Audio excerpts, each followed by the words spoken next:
Okay, everyone, welcome. We have a nice, exciting class. Let's hope Hashem will help. It'll come out good. Anybody that wants to sponsor this class for any reason, please let me know after the share. You can always go on myown.com/donate, sponsor the class, or send an email or wherever other way you want to contact. Thank you.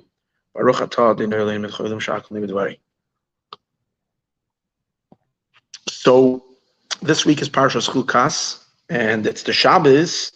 This Shabbos, coming Shabbos, is going to be the Shabbos in between Gimel Tammuz, which we spoke about last week, the awesomeness of the day, and Yud Beis Tammuz, which is the 12th of Tammuz. Gimel Tammuz is the third day of Tammuz, and Yud Beis Tammuz is the 12th day of Tammuz. Now, what's the significance of these 2 days? So, in addition to Gimel Tammuz being what we had discussed last week, there is another major element, dynamic.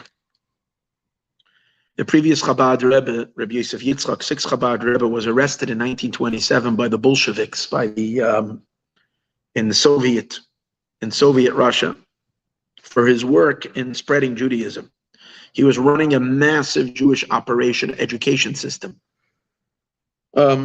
The Jewish wing of the government in Russia, primarily, it wasn't just the Jewish wing, but primarily the Jewish wing of the Soviet government, called the Yavasitska, were trying whatever they can to outlaw Jewish practice and mainly Jewish education.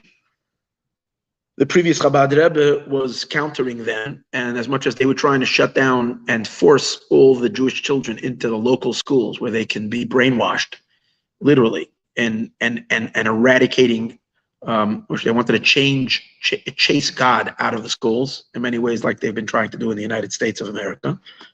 But over there, they were trying to shut down all Jewish schools, all religious Jewish schools, private schools. So the Jews have to go that all the children have to go and get a public education, where over there, they will make sure already to disconnect these pure, beautiful children from their faith in God and from their Jewish practices and so forth. The previous Rebbe stood up like a lion in the face of the threat of death, and he fought them, fighting them by just having his young men travel across all over the Soviet Union, villages, towns, cities, and in an underground network, he was running an operation where they would send these teachers teaching the kids, and many of them were caught. Many of them were sent off. Many of the teachers were sent off to prison, to the gulags, to the Russian labor camps. Many of them were shot and killed. And yet, the Rebbe didn't stop, because he knew that the millions of Jews of Russia, Judaism would be completely come to an end if they allow this God, if these Jewish kids don't get a Jewish education. So the Rebbe fought like a ferocious lion, and then he himself was arrested. He was arrested on the 15th day of Sivan in the year 1927, Tafresh Pei Zayin, 5687, so 95 years ago. And he sat in prison from the 15th of Sivan till Gimel Tammuz, it's about 2.5 weeks. And he has a diary where it says all the horrors of his interrogations and the torture and the threats and the violence and it was like the most horrific place to be in, because the KGB, or whatever they called them over there, and I have another word for them, were ruthless, and they would try to instill panic and fear in these political prisoners who did no wrong other than, trying to stay true to their faith. And anyways, the Rebbe writes the whole experience, and he stood like a lion. The Rebbe argued that there was nothing illegal. You see, essentially, according to the law, there's nothing wrong with teaching kids Torah, and according to the law. However, they would make libels that you taught things against the government. That was the idea, that there was propaganda against the government being taught.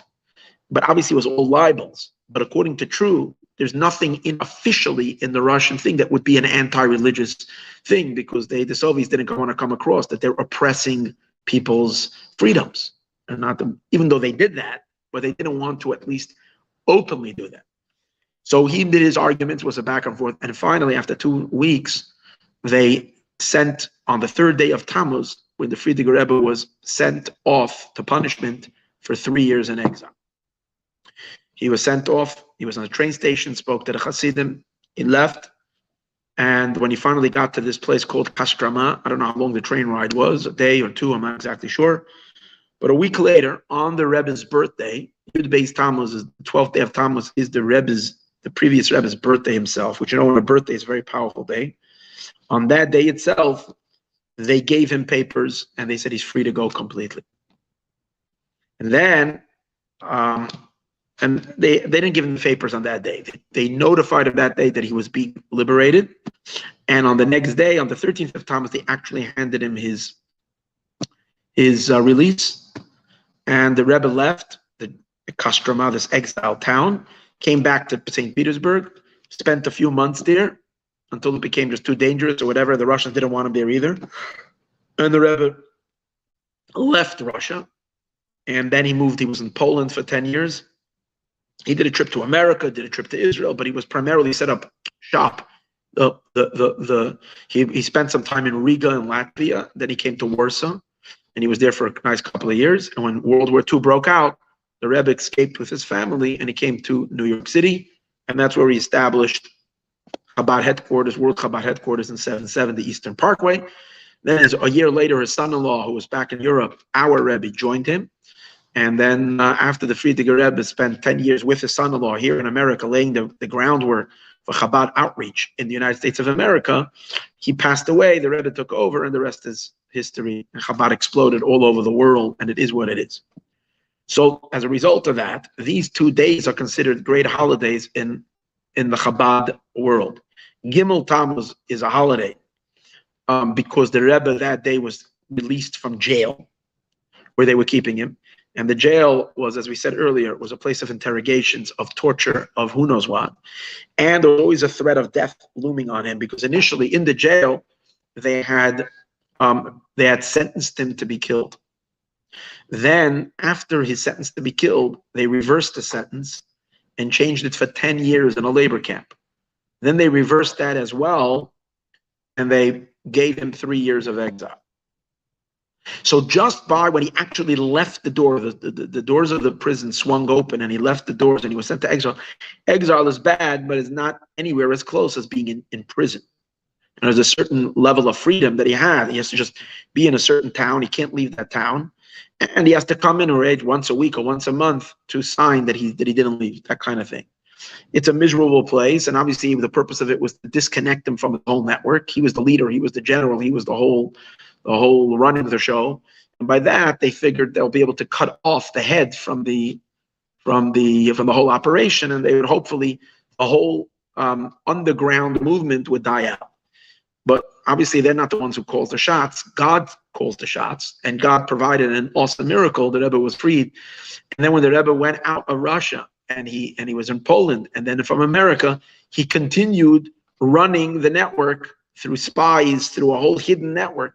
And even our Rebbe, the Lubavitcher Rebbe, until the Iron Curtain fell and collapsed in 1989, when the government came down and the new government was established, the Rebbe was in charge and was running this underground network, reaching literally thousands and thousands and maybe millions of Jews in the Soviet Union. And then finally in 1990, all this hidden work was able to come out into the open. And now across Russia, there's an enormous amount of open Jewish renaissance, revival, study. Now with the Ukraine-Russian war, what's going on, I guess things have weakened things a lot. But this is the story. So as a result of that, the third day of Tammuz is considered a holiday. And the 12th day of Tammuz, when he was given complete liberty to leave Russia, is considered a big holiday.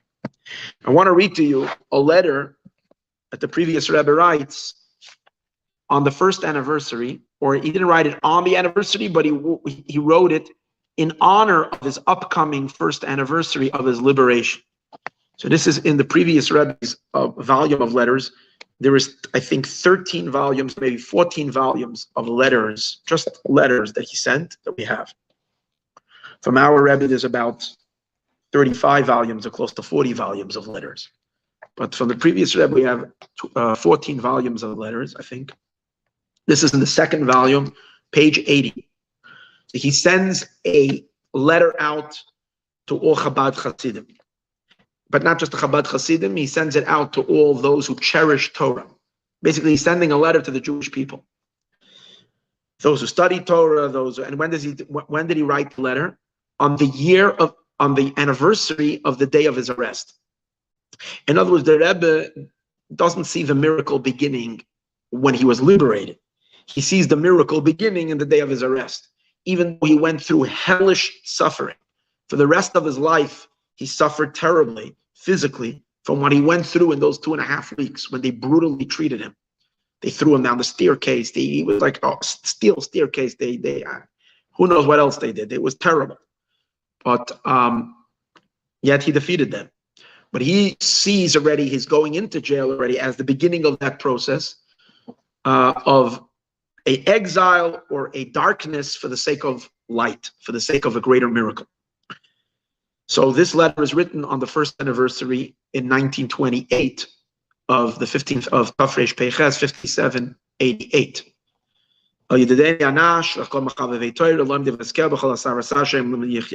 To all our friends of Chabad and all those who care about Torah, those who cherish the Torah, those who study it, those who learn it, wherever you are across the world, may God be upon you. Shalom abracha, peace and blessing.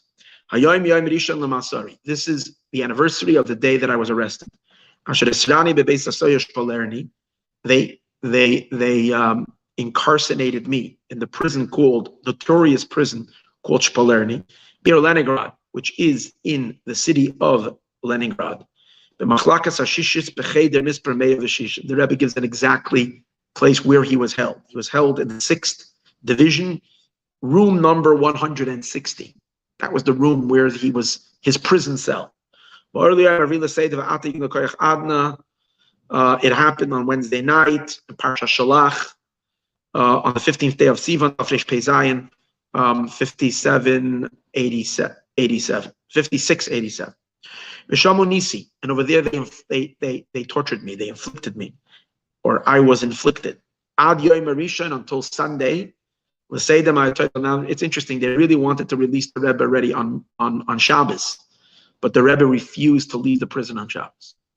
Imagine you're in jail. Any second they can kill you, but because it would involve violation of Shabbos, he elected to stay there another day, which basically meant if he's hanging out, like one of these places where you're like walking out the door and you're hoping you're gonna actually get out the door safely. That's kind of thing, because the door can open and the door can shut, and you'll never get out of there. Yet the Rebbe stubbornly refused to leave until the next day. In the end, he got out on the next day, which was on a Sunday. Which parsha was it? That year it came out, not the week of Chukas like this year. No, actually this year it's also Yud Beis and Yud Gimel Tammuz is going to be next week, in the week of Parshas Balak, where over there it says, "Ma'tovu alecha Yaakov," how wonderful are your tents of Jacob, Yisrael. When did it happen? On the 3rd day of the month of Tammuz, that's when they liberate him from jail. But that very day, I was forced to go out to exile. El Ir Meklati, to the city of refuge, Kastrama, basically meant to a city of where he's not allowed to leave.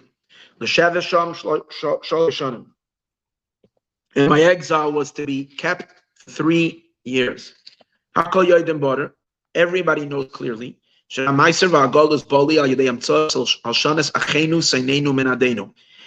knows that my imprisonment and my exile came to me as a result of the medium of the slander of our brothers who hate us and those who want to excommunicate us. In other words, the Rebbe knew that it was the Jewish communists, the Jewish atheistic, or those who claim they're atheistic, secular communists, who couldn't stand that Judaism will thrive and were trying to take the Jewish people, rip their soul out of them, and make Judaism be, or the Jewish people, assimilate amongst the Russian communist society. And therefore, they slandered and made up all kinds of accusations against the leader who was not allowing that to happen. Those who are taking revenge on those that are keeping the faith of Moses, of Moshe, and the Jewish people. Which basically is what they did, not me. What they did was against the law of the country and of the government. These people could not stand as Afrocha Shoshanas Yaakov, the blossoming of the rose of Jacob. The Friediger Rebbe is a very poetic writer. So we know on Purim we sing Shoshanas Yaakov, the rose of Yaakov, the rose of Jacob, Tzahala is rejoicing. So the blossoming of the Jewish rose, when we study Torah, we create this beautiful rose and do mitzvahs, godly rose in this world. The spreading of Torah that was going on in all across the country. That's why they made a libel. They whatever badu means. They forgot the word. It's not coming to me right now. A fake libel in order to crush me. But their real intention wasn't just a war against me. They knew if they chop me off, they're really cutting off the head. And by doing that, they would cause a complete end to the house of Jacob. Because the Rebbe knows the truth. If you cut the Jews off from Torah and mitzvahs, you're basically killing the Jewish people. Rabbeinu Sadia Gaon, the great 1,000 years ago, great leader of the Jewish people, wrote, "Our nation is only a nation with its Torah and with its mitzvot. We're not a nation because we belong in a land. We're not a nation because we have a national anthem. Not a nation because we eat certain kind of foods or this kind of culture or that kind of culture. We are a nation not like all other nations. We are a nation not because we have a nation only because of our faith and our mitzvah observance. That's what keeps the Jewish people as a people. So by cutting off our mitzvah observance, they were going to, God forbid, cut off Israel completely from the world. The kindness of God doesn't end. Two things: the kindness of God and the merit of our holy fathers, which never ends, because the Rebbe is really blaming or attributing or crediting his own liberation, not with his own holiness and not because of his own worthiness, but because of God's kindness and because the merits of his ancestors. And the merit of our fathers and God's kindness that will never end. That has not ended, and it will never end to those that are following in their footsteps of these fathers. He's referring to fathers most probably, not to Abraham, Isaac, and Jacob, them as well, but he's referring to the Hasidic fathers, the Rabbi and the Baal Shem Tov and his students, and the Alter Rebbe, the Chabad Rebbe. So what? Now he's describing the miracle. Before he described the imprisonment and the exile. Now he says in Tammuz. So on the 12th day to the month of Tammuz, and that's already a week later. On the third day, I made a mistake. So I was right. Gimel Tammuz that year came out on Parshas Balak. Yud Beis Tammuz, that's the third day of Tammuz. Yud Beis Tammuz came out a week later in Parshas Pinchas. So our calendar is lagging behind this year. Okay, it doesn't always come out the same. On the Parsha, we're like a week. Gimel Tammuz came out on Korach, and Yud Beis Tammuz came out on Balak. Then it was 1 week ahead. Geula Nasnuli. And that Parsha where it says God gives to Pinchas a covenant of peace. That means God rewarded Pinchas. Who's Pinchas? Someone who fought for God bravely and wasn't afraid of anybody. He was the one who killed the Midianite princess by Moses, right? And Moshe, and he had incredible Mesiras Nefesh, incredible heroism to stand up for what's right. The Friediger Rebbe is basically in a very hinting that the previous Rebbe also fought heroically, when no one else alone, he was the only one who stood up. So God promised him and gave him a covenant of peace. What's that? Geula nosnali. They gave me redemption. Redemption was sent to me. But here is a very important statement, which we're going to base our class today. It's not me alone that God saved on the 12th day of Tammuz. It's not a personal redemption. He said this redemption is a redemption for all those who hold dear our holy Torah. All those who observe the commandments. And also all those people who only who see their Jewishness as a nickname. Wow. So he's saying, my redemption is for everybody. From those that are the most devout and the most committed, to those that are the most alienated and so disconnected that they don't give too much importance to being a Jew. It's actually very secondary to them. It's like, okay, I happen to be Jewish, but it's not really their identity.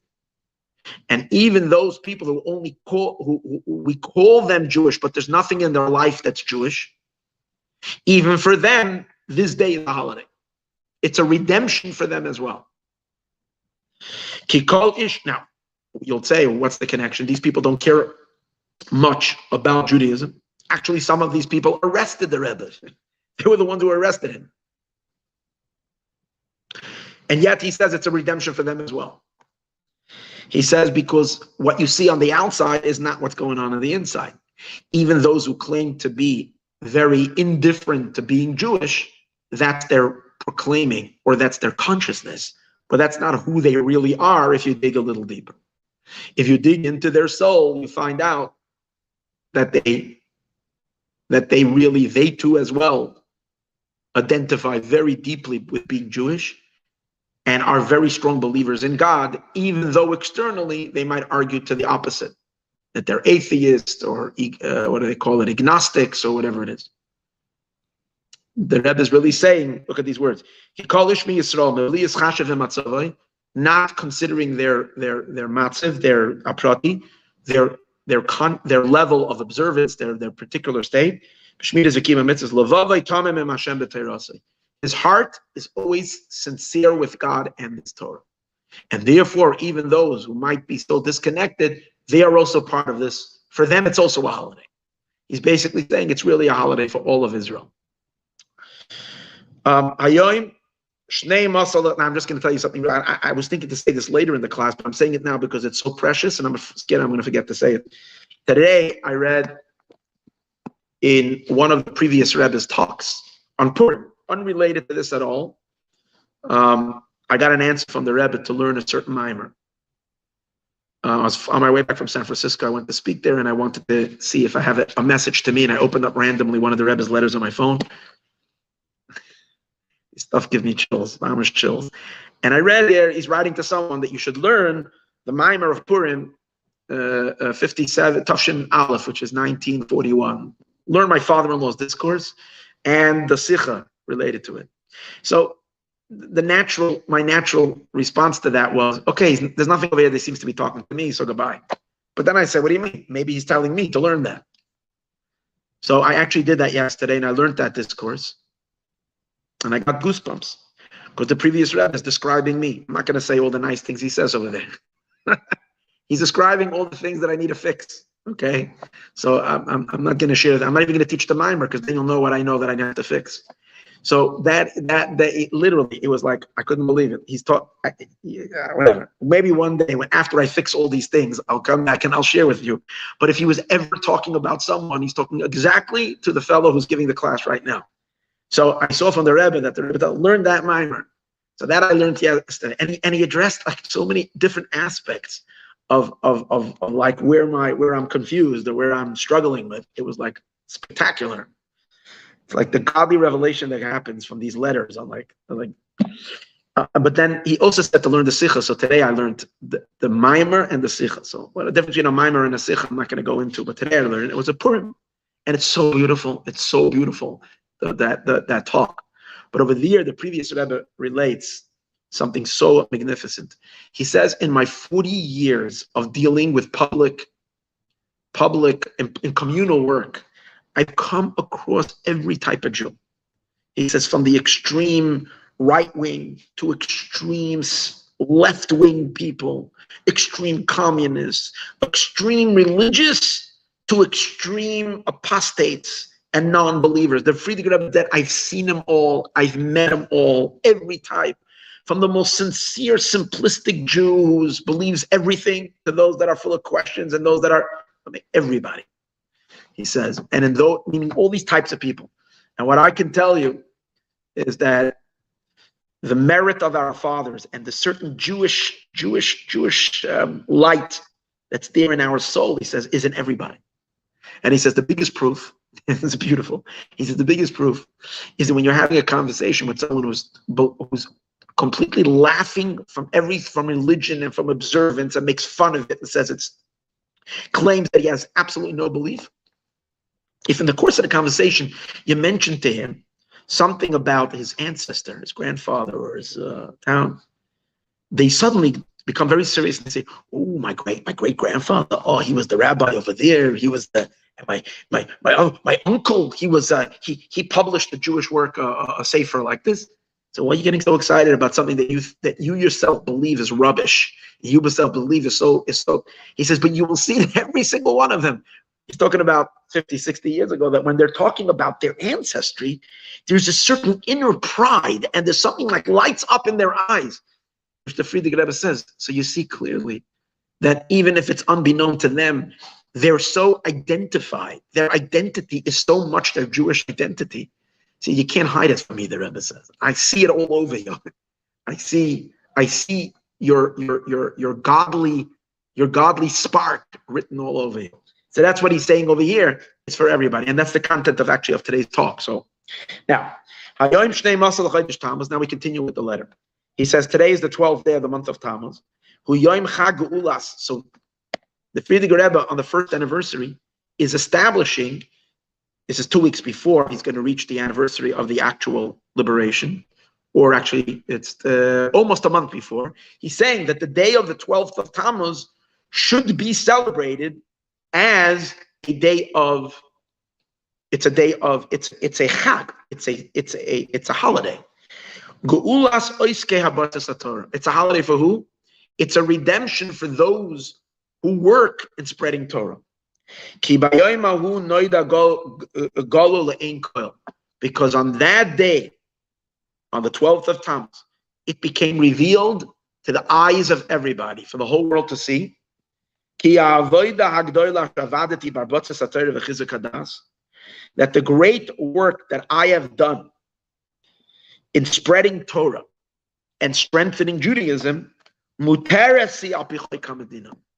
is not illegal. It's actually legal to teach Torah.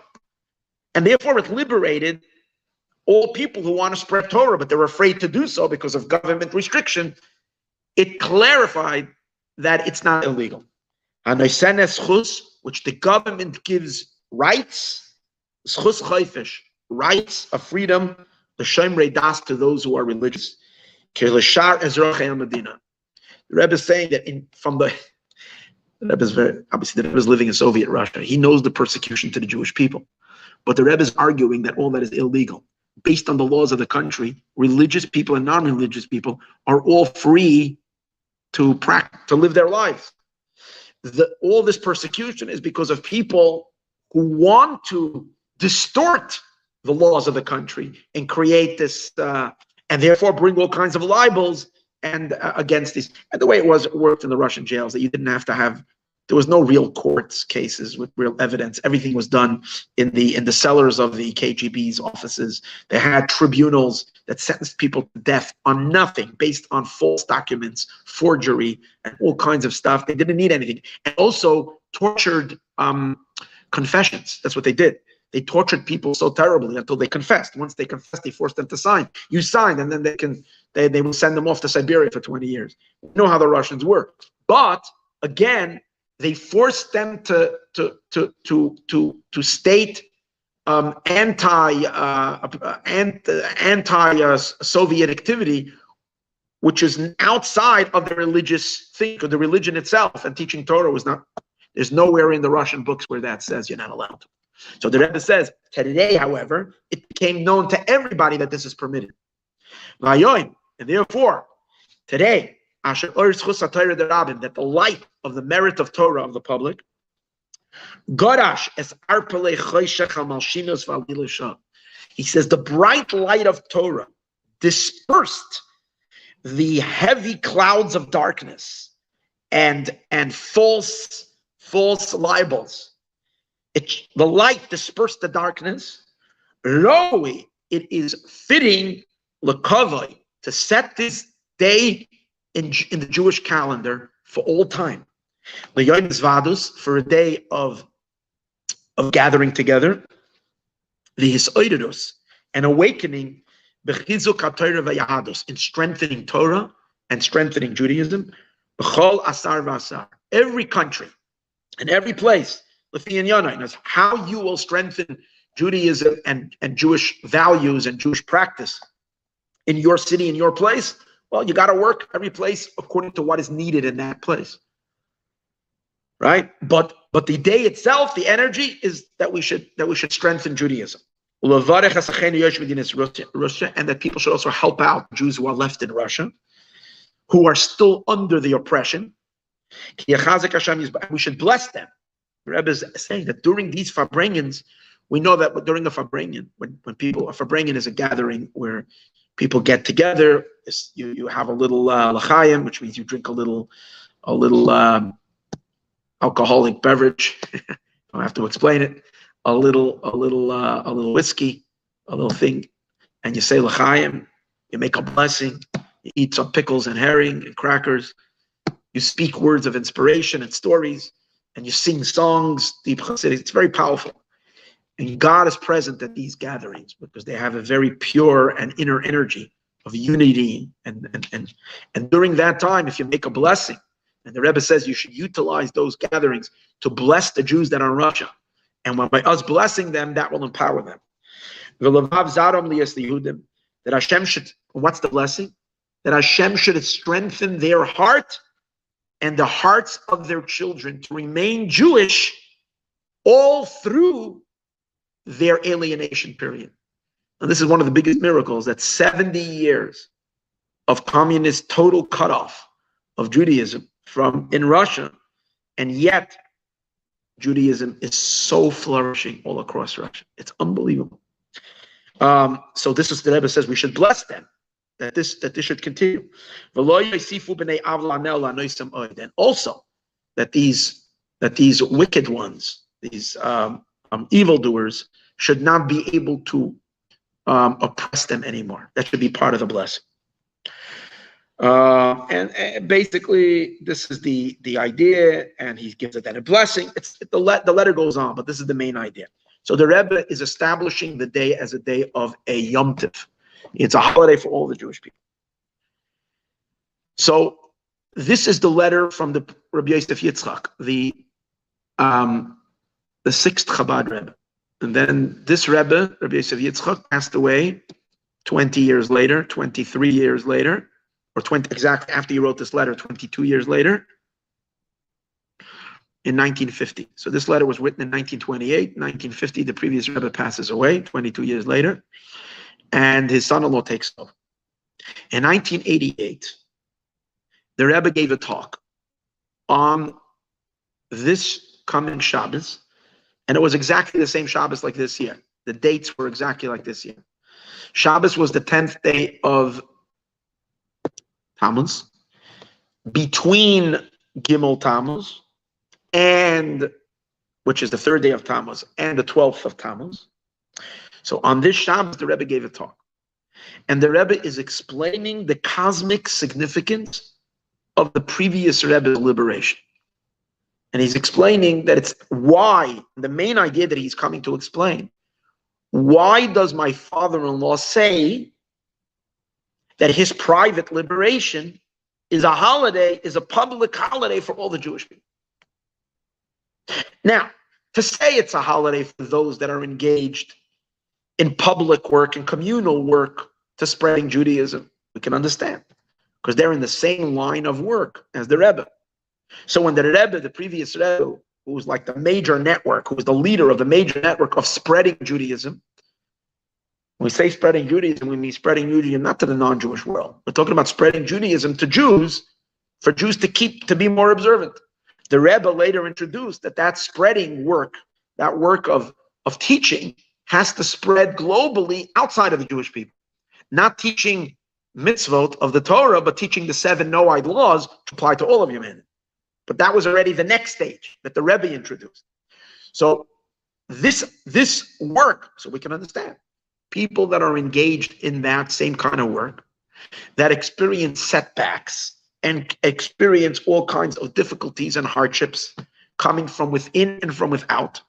If you're running an organization trying to spread Judaism and you're having a hard time financially, or you're having a hard time with certain people in your city that don't like the fact that a Chabad center moved in to the town because they feel it's a threat, and therefore they're trying to stop you and harm you. So when the 12th day of Tammuz comes along, and you remember the power of the day, that those who try to fight Judaism are unsuccessful, and those who stay the course and stick to God's will and inspire others to keep mitzvot will prevail. And if a miracle is needed, they will have miracles, and so on and so forth. So we understand that's an inspiration. So the day is invigorating, the day is inspiring, we can understand. But when it comes to people, as we said earlier, that don't feel much, not only are they not spreading Judaism, they're not even practicing Judaism for themselves. More than that, moreover, it seems to them so unimportant that they're Jews. To them being Jewish, they know they're Jewish, but to them being Jewish is kind of just like, as we said earlier, a nickname. It's like a secondary thing. It's not my real name. It's not what I'm about. And then maybe, once in a while, I'll write a check or I'll do something nice for a Jewish organization, because after all, I do feel I have somewhat a connection to being a Jew, but that's about it. How is this 12th day? How does the Rebbe say it's a holiday for that Jew? So on a simple level, we can answer, and the Rebbe suggests this. We know as a result of the previous Rebbe coming out of jail, and then going and being liberated from exile, and then being able to, and then came to Poland, and from there he eventually moved to the United States of America. The biggest global network of spreading mitzvot and Judaism was established. And this is the greatest effort in all of history. There is nothing that can parallel the Chabad network across the entire world, with thousands of young men and women dedicated and devoted, no matter where you are, that you will bump in. If you're going into any city, any place, you will always, there's always a Chabadnik standing there ready to ask you if you lit your Shabbos candles, or you want to light the menorah on Hanukkah, or you're putting on tefillin, and so on and so forth. And as a result of that, thousands and thousands and hundreds, millions and millions of people were impacted. And millions of mitzvot were done. And hundreds and thousands of people who made their journey who were non-observant, came back to an observant life. Some of them remained within Chabad, others joined other groups of observant Jewry, but yet their triggers were through the Chabad people who are all over the whole world. So we can argue and say it's a holiday and a day of liberation for all the disconnected Jews, and somehow we can say for them it's the biggest holiday, because it's very not good that they're disconnected, even though they themselves might not cherish it, because they don't understand how precious it is to be a Jew, and how precious it is as a Jew to be able to do Jewish things in this world and light up the world with light of God, because they don't appreciate that spiritual light. No one has taught them. No one has explained it to them. As a result of that, they don't know it. But that doesn't change the fact that if they do start getting engaged in Judaism, or I should say if, because everybody will, but when they start getting engaged and involved in Judaism, it's the greatest thing. It's the greatest day in their life. It's the highest possible thing. They hit the lottery jackpot, like the mega lottery, the mega and the Powerball together. Imagine winning both of them together. So this is, and beyond that. So, and therefore it's their holiday, because had the previous Rebbe been crushed by the Soviets, Had the miracle not happened to him, like to have the thousands of people who were killed in their prisons, in their dungeons, or died in the freezing Siberian gulags. Had the previous Rebbe not been liberated, Chabad probably would have fizzled out. It would never have moved into the next phase of the Chabad of our Rebbe, because our Rebbe, was developed by his father-in-law. So had this not been, it would have been, so to speak, nipped at that point, or disconnected, and Chabad would have never been in the world. We would have had Jewish centers, but we would never have the outreach. Judaism would have been a very weak, defensive. Observant Jews would have been completely on the defensive, without any offense, without any pride, and going out there so you realize it's true. Not everybody is a Chabadnik, and not all religious Jews identify with Chabad, but the trickle effect that the Chabad movement had on all religious Jews is undeniable, because it gave people a certain pride and a certain understanding. Number one, that we are responsible for the Jews that are not observant, and everybody today appreciates that, and everybody understands that, whether they're Chabad or they're not Chabad. And not only that, so many organizations have started that are actually doing it all across all segments of the Jewish people, and it's all because of the Chabad work. So basically, the whole saving of all the alienated Jews, all the non-religious Jews, all the non-observant Jews were saved on this day. And that's the meaning that why this day should be celebrated precisely by the non-observant Jews, because this is their lifeline. This is the only way, as a result of the Rebbe's liberation, that Judaism will eventually get to them. This would be an answer, but the Rebbe doesn't suffice with that. The Rebbe says, indeed true, but that's not the real deep depth of the answer. Why?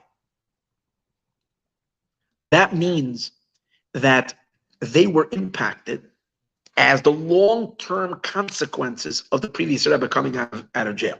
Because the previous Rebbe was able to come out of jail and then continue on to America, set up his massive network, so as a result of that, his inspiration and his idea of spreading Judaism to everybody, to the masses, was able to reach them.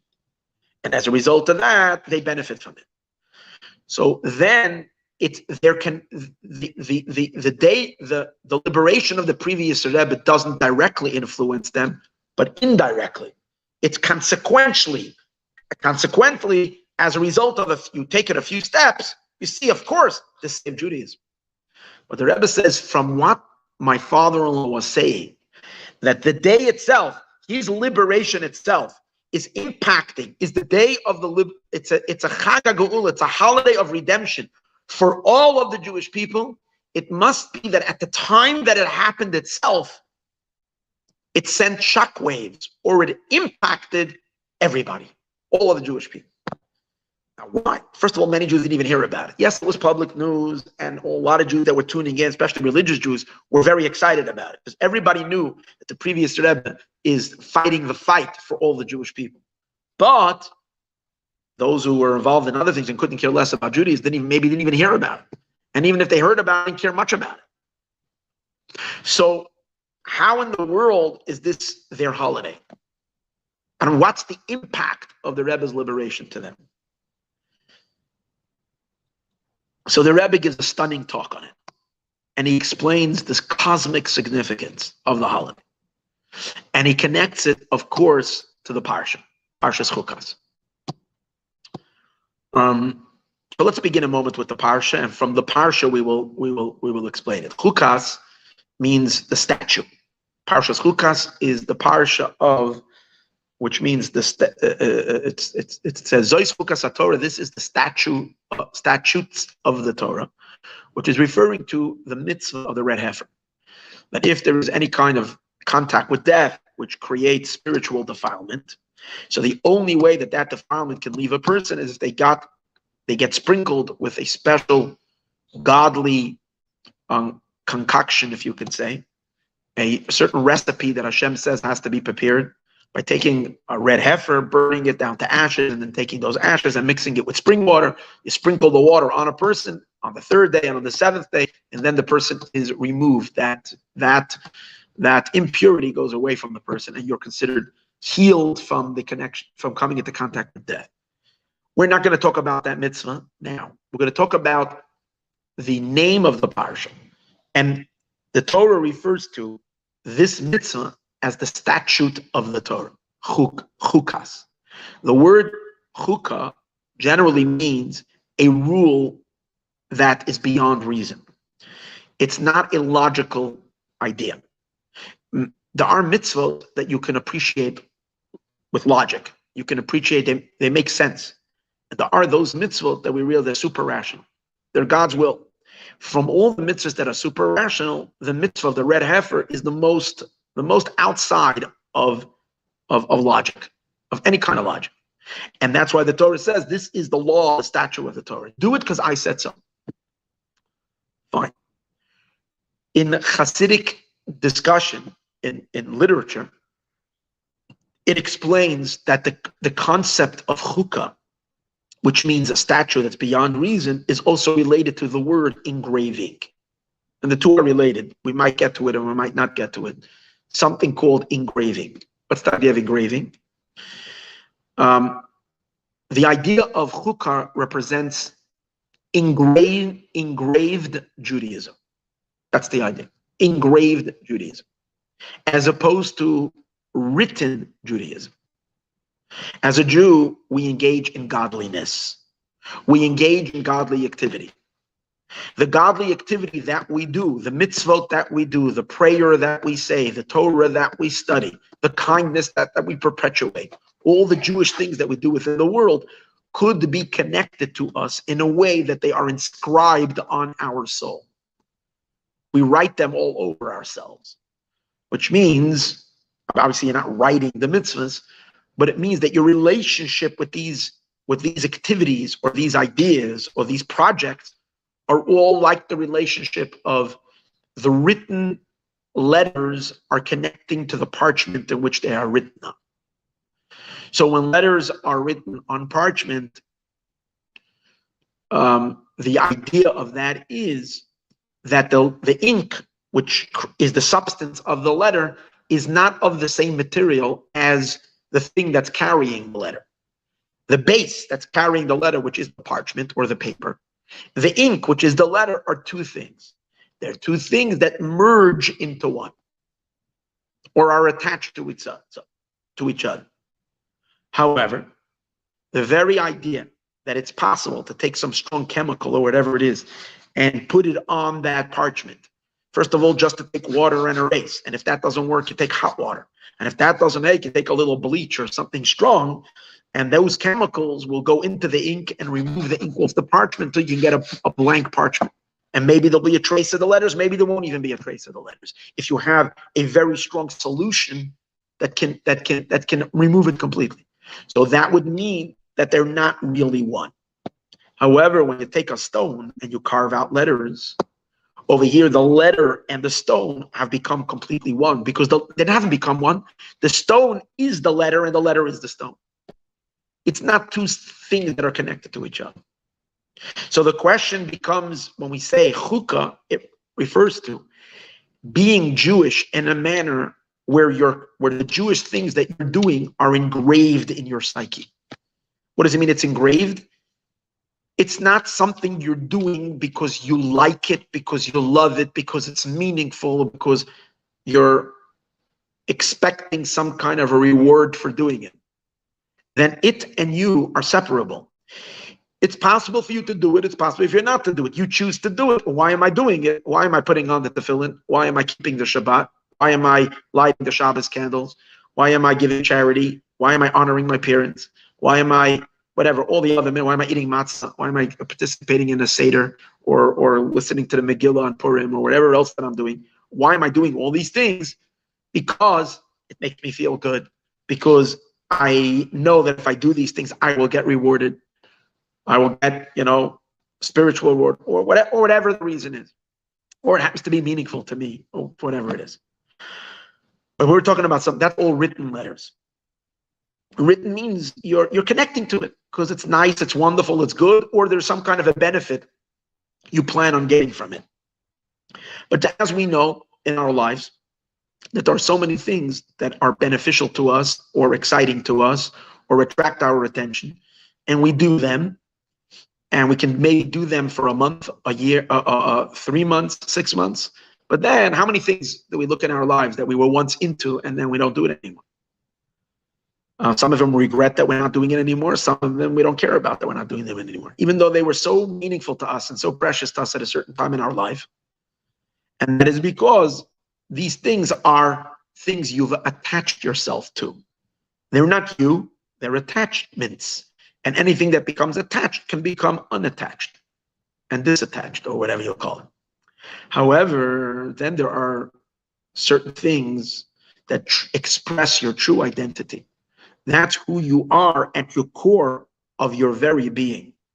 You are Jewish, and that's your identity.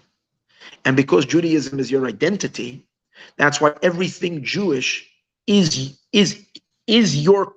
who you are, is what you are. And therefore you keep Shabbos, because Shabbos is Jewish and you are Jewish. So you and Shabbos are one. You and family purity, which is going to the mikvah for the Jewish woman in her marriage life, in order for her to prepare for an intimacy, you are one with that. That's your essence as a Jewish woman. Your essence as a Jew is, as a Jew, kosher food is your very, very identity. Your diet is a kosher diet. It's not an external fad or some kind of a thing you got excited about by watching Instagram and coming across someone and said, oh, this is nice, and therefore you're doing it. Because those things come and go. This is not. This is your being. This is your very self. Now, notwithstanding the fact that God did give us free choice, and obviously we're living in a world where we don't necessarily feel that our Jewishness is our essence.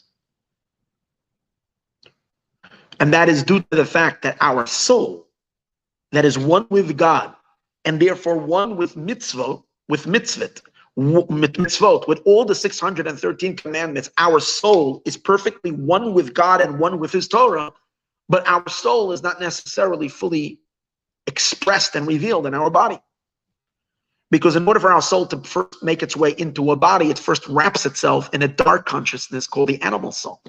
And that animal soul is not too Jewish, doesn't care about Jewish things, cares about all the fleeting, unimportant pleasures and delights that life has to offer. And that's what it's obsessed with. And when we don't activate and dig deep and uncover our truer inner self, and we live on a more superficial consciousness, especially when that soul together, when that external animal soul, together with our godly soul, becoming clothed in a body, and the body, it's for sure just a piece of matter, piece of the physical world. Doesn't intrinsically look like that your hands are just here to give tzedakah, and your eyes are just here to look at holy things, and your mouth is just here to speak Torah and do all the mitzvahs we do with our mouth or with our limbs. Doesn't feel like that at all. In other words, we have a superimposed external identity covering on our true energy, on our true spirit, on our true soul, on who we really are. And therefore, one or two things are possible. It's possible that a Jew should be disconnected and not keep Judaism at all. In other words, even though you're Jewish and your very core identity is that you are a Jew, and therefore everything in Judaism is, you would give your life for it because this is your very essence, this is your very being, inseparable from you. Yet, it's possible that due to the more external layers of our being and our external consciousness, where we identify ourselves with external factors. We can assume an identity based on social environments that we find around, that we start identifying this group or with this people or with this political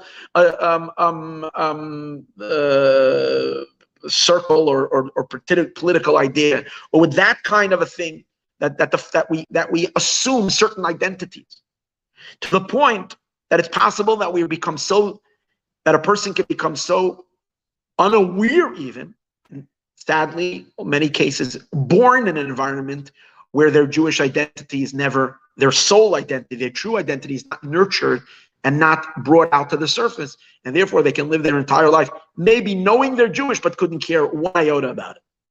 And life becomes just about the pursuits of all kinds of other things, some good and some not so good.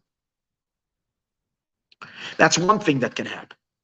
Another thing that can happen, that even if you go through a Jewish education, and you study and you go through school and you go through yeshiva and you're literally, and you're observant, you're involved in you keep a home, a Jewish home, you educate your children, you send them to Jewish schools, you even study Torah from time to time, you go to classes from time to time. However, you don't feel that this is life. This is your entire existence. That if you don't have it, you'll starve to death. This is what's giving you meaning. This is what's giving you your very oomph to live. No. Well, but then I shouldn't do it. This is where I grew up. This is my society. This is my place. And I was also taught that by doing these things, I will go to the world to come. I will get a great reward. Maybe I have to give up on some physical, material, temporary pleasures for something higher that I will get tomorrow.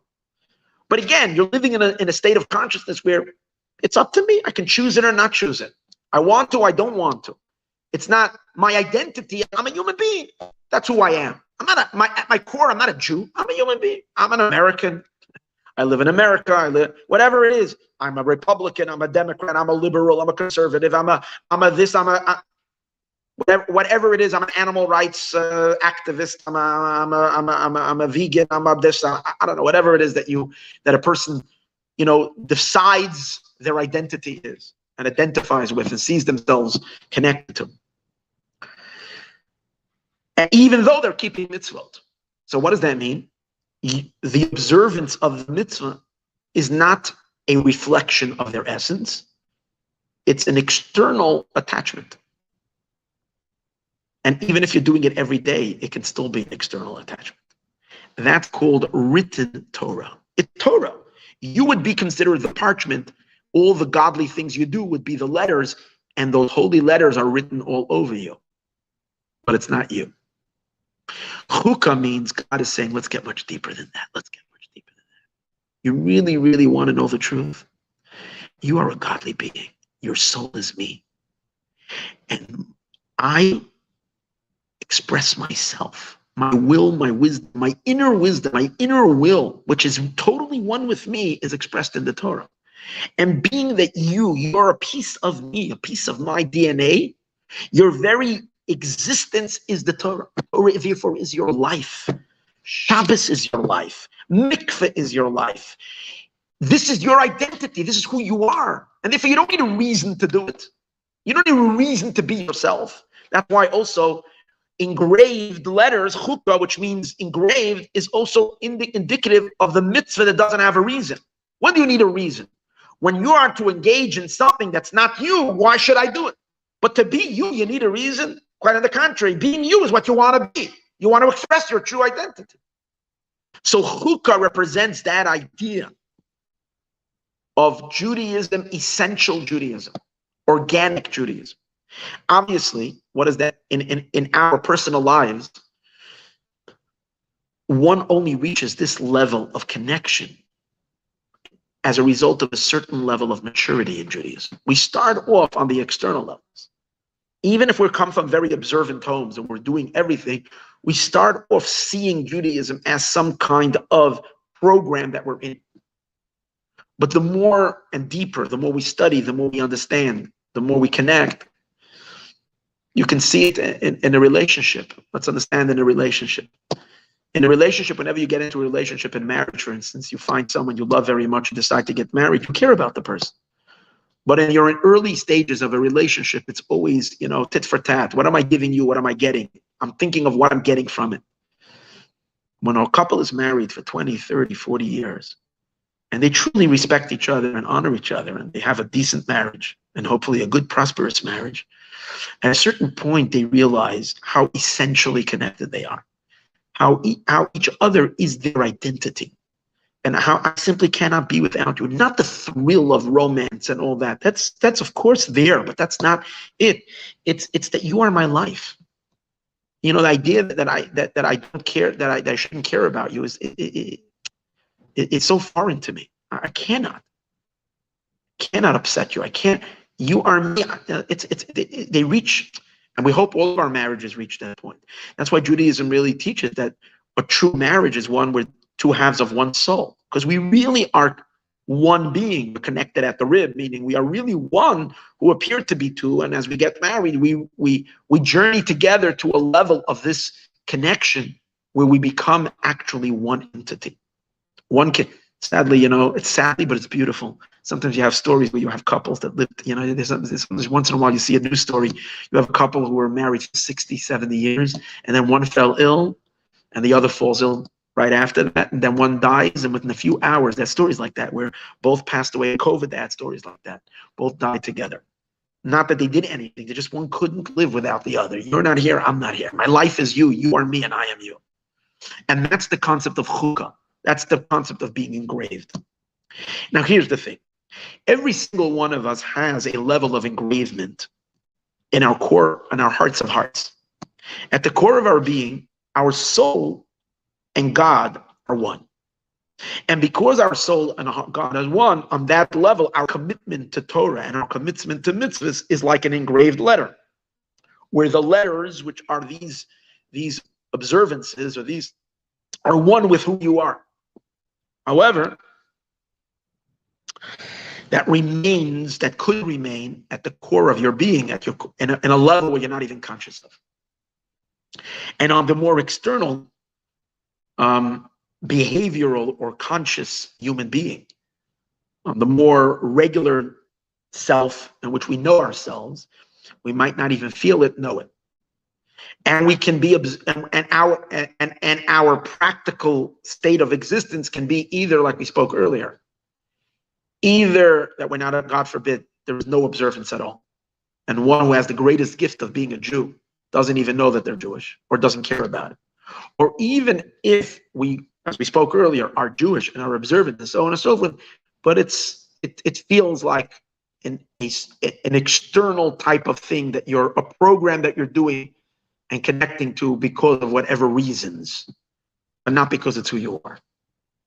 So the real idea of chukah means that who you are and what you are at your core can come out and express itself and manifest and reveal itself in every aspect of your being.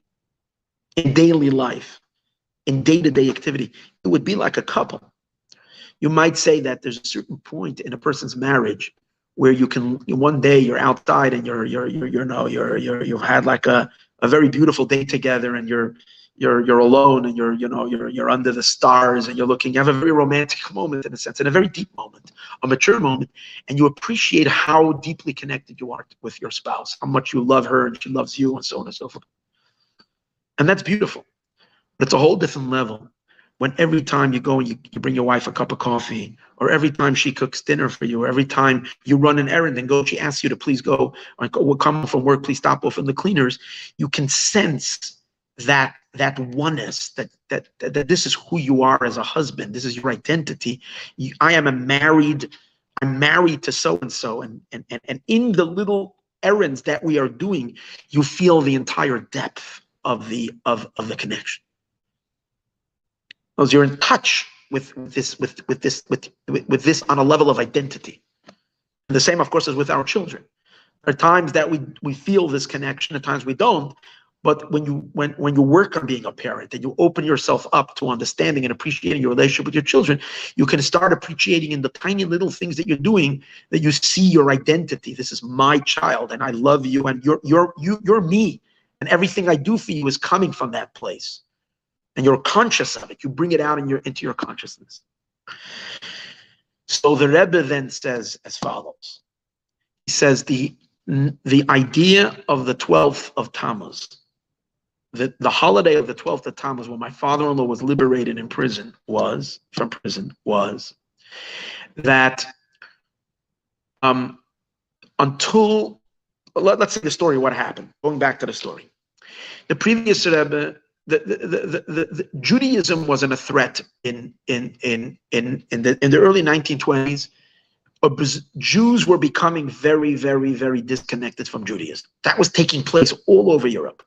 Jews were like leaving Judaism by droves, and didn't just start in the 20s. It started in the end of the late 19th century, when the Enlightenment began. Jews were invited kind of to participate in the secular elements of life. Until then, there was so much anti-Semitism that Jews were like kept in the ghettos. They had no choice but being Jewish. But once they were invited to participate in Germany and all these different places, the Enlightenment started spreading. It wreaked havoc on the Jewish community. So many Jews disassociated from Judaism, felt that they don't have to be Jewish anymore. They were invited to participate in just living life devoid of God and spirituality, and just making it in this world financially and getting prestigious positions and honor. And that made them feel really good and very important. And that became their obsession and goals in life. When the communists took power and started actually trying to influence this type of Judaism disconnected from its source of godliness, and trying to affect that on the people. They were trying to separate the Jew from Judaism. The previous Rebbe was the one. He was their conscience. He was their soul. He's their spark, because the Rebbe is the leader of the Jewish people. He's their heart. He's their nucleus. He's fighting it. And he's working on keeping Jews connected to Judaism by inspiring, and primarily teaching the children. So he's literally it's a life and death mission. The Rebbe is literally Judaism on a lifeline. And he's fighting simply to keep the perseverance of Judaism alive. And that's part of exile. Exile is what creates challenges and challenges and challenges, blocks the Jewish agenda, blocks. But we know. But here's the secret of Jewish survival. Every single block on your Jewish identity, which threatens and tries to darken and create what we might call substitutions or replacements to what it means to be a Jew, or all kinds of other oppressions and all kinds of other difficulties, backfires and has a contrary effect. Because since a Jew's connection to God is essential, so as long as you're not poking him, it's possible that as long as life is good and you can be Jewish and no one is bothering you, then you take your Judaism for granted, and sometimes you stop caring about it because other things catch a person's attention, and we stop caring about being Jewish. It's not meaningful to us anymore. But when someone tries to rip Judaism away from us and tries to tell us that we can't be Jewish, in some weird way, precisely that, the threatening of, that's what provokes, hey, I'm a Jew. I sense my Judaism as my very identity, as my very being. And suddenly I feel more Jewish than I've ever felt before. And that's the story of Jewish history. Every time there was an opposition to try to defeat, like the famous story on Hanukkah, when the Greeks came and tried to stop and separate. Now, it doesn't mean it immediately has that effect. Quite on the contrary. In the beginning, the Greeks, the Hellenists, managed to sever thousands of Jews from Jewish practice and turned many Jews into Hellenists and into idol worshippers, into pagans, and Jews going into Greek culture and not really identifying much with Judaism. But as the Jewish people, as an organism as a whole, this onslaught strengthens the core, and suddenly it flares up. And it says, you can't take Judaism away from me, because Judaism is not a secondary thing. We're not human beings who happen to be Jewish. Our connection to God is from our very essence. Our identity is our Jewishness. And therefore, for that, we're willing to die for. We cannot live life as a non-Jew. We can not live life not keeping Torah and mitzvahs. So one of these assaults, and a very big one, was the assault on the previous Rebbe. Because when the Soviets came and tried to cut the previous Rebbe off from the people, they were basically trying to cut all of Israel off their lifeline. Because let's understand something. The Rebbe, the previous Rebbe, was the leader of the Jewish people who took responsibility for Judaism in the world. There were many rabbis in his days, but the one who felt responsible for every single Jew across the planet was the Rebbe. How do you see that? The previous Chabad Rebbe did not have a network like this Rebbe, like our Rebbe, across the entire world. But the idea of creating that network was the previous Rebbe. He technically didn't yet build it up to that place, but he, in essence, felt responsible for the entire Jewish people and for the entire Jewish mission and for every single Jew in the farthest corner of the earth. It's like technically he didn't have a way to get to all these people, and he didn't have the network set up. But he personally took responsibility for and therefore, as far as he can reach, and at least in Russia, where he was able to reach, he was laid his life on the line, and not only his life, and which was something so much harder for him, he had to take his students' lives and lay their lives on. Like, you imagine how deeply pained and how difficult and how heart-wrenching it was when he got the news that someone that he sent as a teacher was murdered in cold blood because he sent it. The Rebbe had to live with that. But he knew that there's no choice. Because this is the fight for the perseverance of the entire purpose of existence. And for Judaism to prevail, and for Mashiach to come, and so on and so forth. If you cut Judaism off, it's over. The world is over. This is the purpose. This is the whole purpose of creation. Is for God's light to come to the world as a result of our preparation that we do now through Torah and mitzvahs, and eventually there is the revelation of Hashem in all of creation, which is the time of the coming of Mashiach.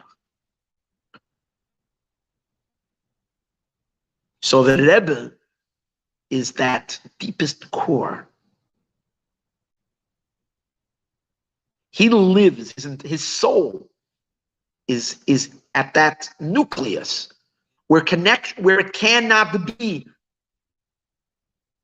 a Jew without Torah, where there cannot be in truth, there cannot be non-observance. And because he is the one, as the leader of the Jewish people, that stokes that flame and wakes it up. So when they arrested the Rebbe, they came so close. And when they had him in their prison, they came so close of disconnecting Jews from Judaism. And God forbid, that would have been, God forbid, the end of the Jewish people. Because how they managed to cut him off, and therefore the disconnect of the leader to the people, then who would be responsible? Who would take care of all the Jewish people? I'm not saying that there wouldn't be some Jews in the rest of the world that would still be observant. Yes, they were. But the question is, how strong would that be? And how powerful and how long would that last? Which afterwards the Holocaust came and so on and so forth. Where would be the strength of the Jewish people? The inner soul of the Jewish people, the inner core of the Jewish people, is the Rebbe and his connection to the Jews. When they wanted to stifle that, it was like we said earlier, that when you'd want to mess and you want to cut a Jew off from his core, that's exactly when he realizes that his connection to Judaism is his identity. And he's willing to die for it. So that's the effect that it happened. When he was liberated and he was freed, he uncovered that dimension in the is not secondary or an external or some kind of a project or a program that we're excited about. But Judaism is who we are. Now, did everybody at that moment feel it that way? No. But the Rebbe says an interesting thing. When he was liberated, it had an essential effect, an effect of in the entire Jewish, all Jews are really one body, one soul. So it had an impact in the entire realm of Israel, religious, observant, and non-observant. What was it? Identity, true identity, was now liberated to express itself. Until that day of the 12th of Tammuz, there was an essential block that is separating the inner core identity of the Jewish neshama from the outer layers of the person, of the Jew, or the Jewish man or the Jewish woman. Now, it doesn't mean that there weren't people that were living with this depth, but they had to work to bring it out. But in general, there could be because the nature of this deepest identity of the soul is to remain shy and private and inward. It doesn't come out. It only comes out when it's provoked, when it's challenged. But when people have challenges individually, it only impacts them individually. But when the leader of the Jewish people, who is the soul of all souls, is being threatened to cut him off from his people and from his work to be able to strengthen Judaism, and then he prevails, what that did to the Jewish people is that all of Israel, it strengthened the identity of Israel as a whole, and it enabled that truth of the Jewish people as a whole to emerge out into the outside. And that's why we find something stunning. Until that time, there was no such a thing of Jews observant Jews reaching to the non-observant Jews and kind of reaching out a hand and bringing them back to observance. Now, when I say no such a thing, doesn't mean that there weren't exceptions. Of course, throughout the ages, there were situations where we had what's called a Baalei Tshuva, when a person who was distant and foreign came back. But it wasn't the movement. It wasn't the movement of the masses. And also, it wasn't that there was a notion that once people are removed from Judaism, it was always like the basic, the consent was, my family is religious, my family is observant, let me watch my family. Let me care for my family. And if God forbid I saw one of my children reading books that were like non-kosher books, giving all kinds of secular ideas, the father would go crazy. And most of the times he found that it's too late, because by the time he found the book, the kid had already read quite a few. And before he knew it, the kid threw his yarmulke away and he joined some kind of one of the movements that were in Europe. And that was it. That was the end of his Judaism. So basically everybody was just kind of like, we're protecting ours, and those Jews that are there, there's nothing to talk to. They have already chosen not to be Jewish, or to be Jewish, but not Jewish in Torah and mitzvot, not to keep it. The notion that any single one of us can go outside onto the street and meet a person who out on a plane, in an airport, on the subway, in a train, in a park, in a in the bank, in the store, on the street corner, wherever it is that you meet people, and you can engage in them and talk to them and speak to them and ask them if they're Jewish, and ask them if they would like to come and do a mitzvah and participate. That concept didn't exist until this operation started. And when? It started after the 12th of Tammuz, of the previous Rebbe's liberation. That's when the seeds of this entire movement of what we call Harbatzas HaTorah, spreading Torah and Yiddish kind of mitzvah observance. And why did it start then? It's not just because then he was no more in Russia and he can pay his attention to the rest of the Jewish world. It started then because something essential took place in the cosmos. Meaning something awesome happened to the Jewish soul. His liberation wasn't just a private, it was a divine revelation. But not a divine revelation, an external godly revelation overpowering the world. It was the inner truth of existence revealing itself. And what's the inner truth of existence? As follows. To the Jewish people, the inner truth of the Jew is that as a Jew, my essence is one with God. But that could be hidden. But at this time, it came to the surface. People started to sense themselves, their Jewishness, as their identity. And that's the only way, the only real way I'm not saying the only possible way, but the only real true way to get someone who's not observant, or someone who has not been observant, let's say for generations, 3, 4, 5 generations. Sometimes you meet people, their alienation has been so long, and suddenly they want to keep everything. They want to keep Shabbos. They become so fervently Jewish. What happened? Where did it come to them? And sometimes all it is just a little exposure. You invite them, you show them, and suddenly they want. Why do they want? Suddenly they didn't have so many lectures where they've proven intellectually that this is true. The answer is they don't need to be proven. You just need to reveal in them that they're Jews. Once they can identify, once they can sense their Judaism or do a mitzvah, and suddenly it feels so right, it feels so true, it feels so organically who they are, then they want it. And they can't go away from it. And then they themselves become people who share it with others. And this massive explosive network breaks out. And that is a fundamental messianic element. Because what's Mashiach? Mashiach is not God overpowering the world from the outside. Mashiach is the uncovering of divine of godliness from within. Mashiach is truth. The truth of everything is divine. In the Jewish people, it's that as a Jew, you're an agent of God to illuminate the world with Torah and mitzvahs.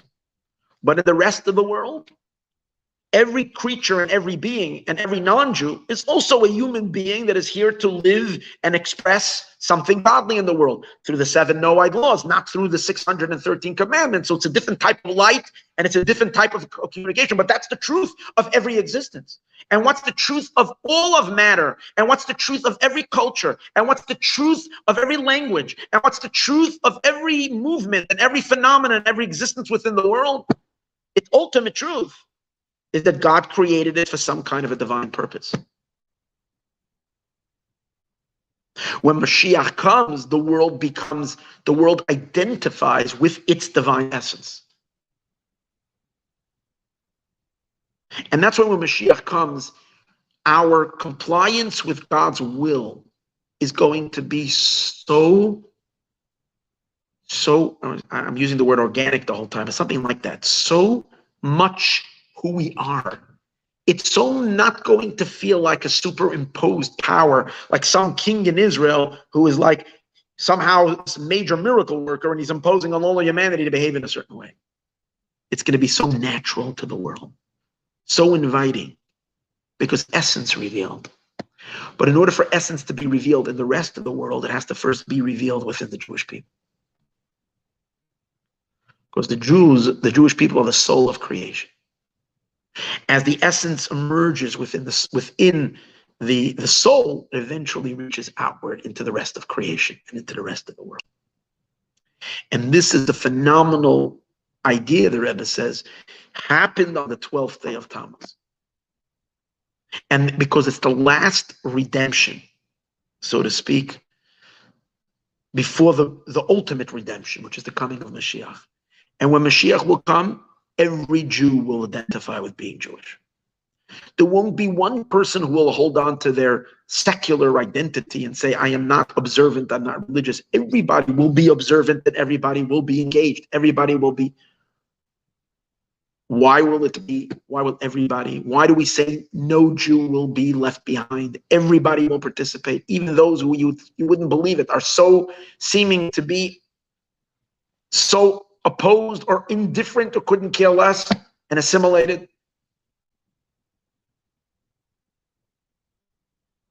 Because when essence is revealed and when your true identity comes out, then this is who you are. If it's the essence, then it's the essence of everybody, because the essential DNA of the Jewish soul is divine. So if, for instance, there's any kind of an inspiration that's only reaching some Jews and it's not reaching everybody, is a sign that the inspiration is not the inspiration of essence. It's some kind of external factor of some external godly light that's influencing, that's getting us excited. But it's not the organic inner truth coming from below. Because if it's coming from the inside, at the core, from the core, the core of every Jew is godly. So if it's core, it's everybody. So The fact that the Frierdiker Rebbe writes in his letter that my redemption is the redemption of every single Jew, even the non-religious, and even those that feel so, it's because the Frierdiker Rebbe was really telling us what it's really all about. His liberation is the liberation of essence, which now has been given the power to express itself till it becomes not just the essence of the soul, but the identity of the entire person, including their physical body. Now, my physical body, what's its identity? The identity of my physical body is to be a vehicle for mitzvah observance, a vehicle to be able to do holy things. So this idea is just so awesome because it's just telling us how like being Jewish is inescapable. And therefore how even when we think we meet people who seem to be so difficult to influence, we should never accept that. We should never give up. Because all it is a little tinkering, because the essence has already been unlocked, the padlock. Let me put it this way. Till the previous Rebbe's liberation, there was a padlock on that essence. It wasn't necessarily, the exile created a padlock on that essence. And it wasn't, the Geula, that's what the Rebbe says, the Geula of my father-in-law was unlocking that essence. Now it's just a matter of actualizing it. So actually make people aware of it, bring it out. Now it's 95 years since that liberation, close to 100, and it only gets stronger and stronger and stronger and more powerful from day to day. And again, from the essence of the Jewish soul and the truth of every single Jew, it helps and it leads us to the essence of all of existence. That the world is holy, not because of some external things, but because that's what the world essentially is all about. And I will connect it to what we've seen in the last few weeks, certain things that have become godlier in the world. There are still things that cause a lot of pain and anguish, like we saw just yesterday with the shooting and all this craziness. But we should never think that that's where humanity is going. Even though sometimes you might think that that's what it is. Take a look, more shootings and more stuff. That's what's being spit out. That's the garbage that's being spit out. The true things that are happening are certain decisions that we've seen that are going to influence this country that are consistent with God's will. And it's something that is coming from within. Not the rabbi isn't saying it. It's not coming from the clergy. It's coming from within the people themselves. The people themselves want to live a godlier life. The people themselves organically want to give people the right to pray, and not necessarily claim that the right to do things that are opposite what God wants. So the world is organically and from within itself revealing its divine core and its divine essence, and that is Mashiach. So may we merit that this great Chukas, this great engraved truth, should emerge completely. And when it does, there will not be a speck in the universe that is not perfectly synchronized and expressive of its divine essence. Everything. Because if it's the essence, then it's the essence of everything. Because nothing else, there's nothing in the world that came about from anywhere else other than God. So that means that core, the beginning of every creature and every being and everything is from God. And therefore, ultimately, if you bring things back to essence, to what germinates it at its very core, it's divine. And that divinity must show. So may we merit to already experience that great light. And we all discover within ourselves who we are and what we are. And therefore embrace our Judaism, our goodness, our kindness, and our giving. And embrace it because this is inevitably where we're going. So we might as well embrace it joyfully and realize that this is who we really are. And all other all other images that we have of ourselves are all external, fake, superimposed elements that was imprinted on us from the outside, but it's not who we are at our core. May we see Mashiach today.